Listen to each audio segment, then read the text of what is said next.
Hi மக்களே, எல்லாருக்கும் வணக்கம். Welcome back to our channel. இன்றைக்கி இந்த சேனல் என்ன வீடியோ பார்க்க போகிறீங்கன்னு பார்த்தீங்கன்னா, மஷ்ரூம் பிரியாணி எப்படி செய்கிறது தான் பார்க்க போகிறோம். நார்மல் ரைஸில் தான் பண்ணியிருக்கோம். வாங்க எப்படி செய்யுதுன்னு பார்க்கலாம். குக்கரை ஃபஸ்ட்டு அடுப்பில் வச்சுட்டு ஒரு 3 ஸ்பூன் அளவுக்கு வந்து பார்த்திங்கன்னா எண்ணெய் ஊற்றிக்கோங்க. எண்ணெய் கொஞ்சம் சூடானதுக்கப்புறமா கிராம்பு, லவங்கம் அதெல்லாம் போட்டுக்கோங்க. பட்டை லவங்கம் இருந்துச்சுன்னா அதையுமே ஆட் பண்ணிக்கோங்க. என்கிட்ட இல்லை, நான் ஆட் பண்ணது. உங்கள்கிட்ட இருந்துச்சுன்னா அதை ஆட் பண்ணிக்கோங்க. அண்ட் அது சூடானதுக்கப்புறமா கருவேப்பிலை கண்டிப்பாக எல்லாத்துலேயுமே நம்ம சேர்க்கணும், ரொம்ப நல்லது. ஸோ அதையும் ஆட் பண்ணிக்கோங்க. கருவேப்பிலையும் பொரிஞ்சதுக்கப்புறமா வெங்காயம், நான் வந்து பார்த்திங்கன்னா 4 வெங்காயம் எடுத்திருக்கேன். பெரிய பெரிய வெங்காயம்லாம் 4 வெங்காயம் எடுத்திருக்கேன். அதையுமே போட்டு நல்லா கிண்டிக்கோங்க. அதுக்கப்புறமா வந்து பார்த்திங்கன்னா பச்சை மிளகா ஒரு 6 பச்சை மிளகா கிட்ட எடுத்திருக்கேன். ஏன்னா இது வந்து குட்டி குட்டியாக தான் இருக்குன்றதுனால நான் 6 எடுத்திருக்கேன். அதுவும் நல்லா வதங்கினதுக்கப்புறமா இஞ்சி பூண்டு பேஸ்ட், இதுவும் வீட்டில் அரைச்சதை ஆட் பண்ணியிருக்கேன். நீங்கள் உங்களால் வீட்டில் அரைக்க முடியல அப்படின்னா நீங்கள் கடையில் வாங்கி கூட யூஸ் பண்ணிக்கலாம். அது நல்லா வதங்கினதுக்கப்புறமா ஒரு 4 தக்காளி வந்து ஆட் பண்ணிக்கோங்க. 4 தக்காளியும் ஆட் பண்ணிவிட்டு நல்லா வந்து பார்த்திங்கன்னா வதக்கி விட்ருங்க. அது நல்லா வதங்கட்டும். 2 தக்காளி வெங்காயம் 2மே வந்து பார்த்திங்கன்னா நல்லா வந்து மிக்ஸ் ஆகட்டும். இது எல்லாமே மிக்ஸ் ஆனதுக்கப்புறமா ஒரு கொஞ்சமாக வந்து பார்த்திங்கன்னா புதினாவை கட் பண்ணி வச்சுருக்கேன். அதையுமே வாஷ் பண்ணிவிட்டு ஆட் பண்ணிக்கோங்க. வாஷ் பண்ணிவிட்டு ஆட் பண்ணிவிட்டு அதை நல்லா வந்து வதக்கி விட்டுருங்க. அது நல்லா வதங்கினதுக்கப்புறமா மஷ்ரூம் ஆட் பண்ணிக்கோங்க. மஷ்ரூம் நல்லா க்ளீன் பண்ணிக்கோங்க. எப்படி க்ளீன் பண்ணணும் வீடியோ வேணும்னா சொல்லுங்கள், மறக்காமல் அதையுமே வந்து போடுறேன்.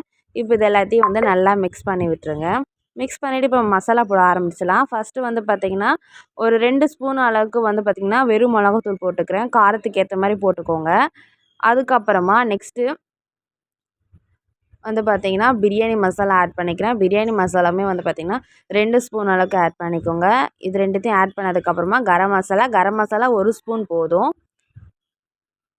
அண்ட் தென் வந்து பார்த்திங்கன்னா கரம் மசாலா வந்து ஆட் பண்ணி முடித்ததுக்கப்புறமா வந்து பார்த்திங்கன்னா நம்ம வந்து மல்லித்தூள் ஆட் பண்ணிக்கிறோம். மல்லித்தூள் ஒரு 1/2 ஸ்பூன் போதும். அண்ட் வந்து பார்த்திங்கன்னா தேவையான அளவுக்கு உப்பு வந்து பார்த்திங்கன்னா நான் வந்து 1 ஸ்பூன் ஃபுல்லாகவும் இன்னும் கொஞ்சமாக போட்டிருக்கேன்.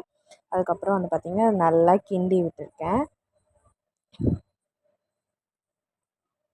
நல்லா வதங்கட்டும். மசாலாஸ்லாம் கொஞ்சம் மஷ்ரூமில் வந்து ஊறுச்சுன்னா சாப்பிடும்போது நல்லாயிருக்கும்.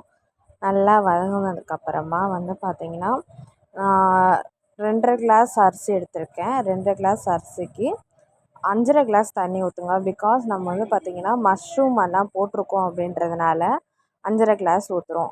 நம்ம மஷ்ரூம் இல்லாமல் நார்மலாக செய்யணும் அப்படின்னா நம்ம 5 கிளாஸ் ஊற்றினாலே கரெக்டாக இருக்கும்.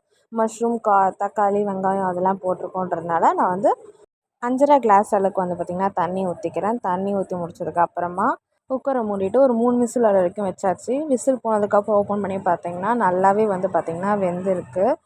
டேஸ்ட்டுமே வந்து சூப்பராக இருந்துச்சு. இதுக்கு நாங்கள் சைட் டிஷ்ஷாக வந்து பார்த்திங்கன்னா வந்து காலிஃப்ளவர் பக்கோடா வச்சு தான் சாப்பிட்டோம். நீங்களே இந்த ரெசிபியை ட்ரை பண்ணி பார்த்துட்டு எப்படி இருந்துச்சுன்னு சொல்லிட்டு கமெண்ட் பண்ணுங்கள். தேங்க்யூ ஃபார் வாட்சிங் திஸ் வீடியோ.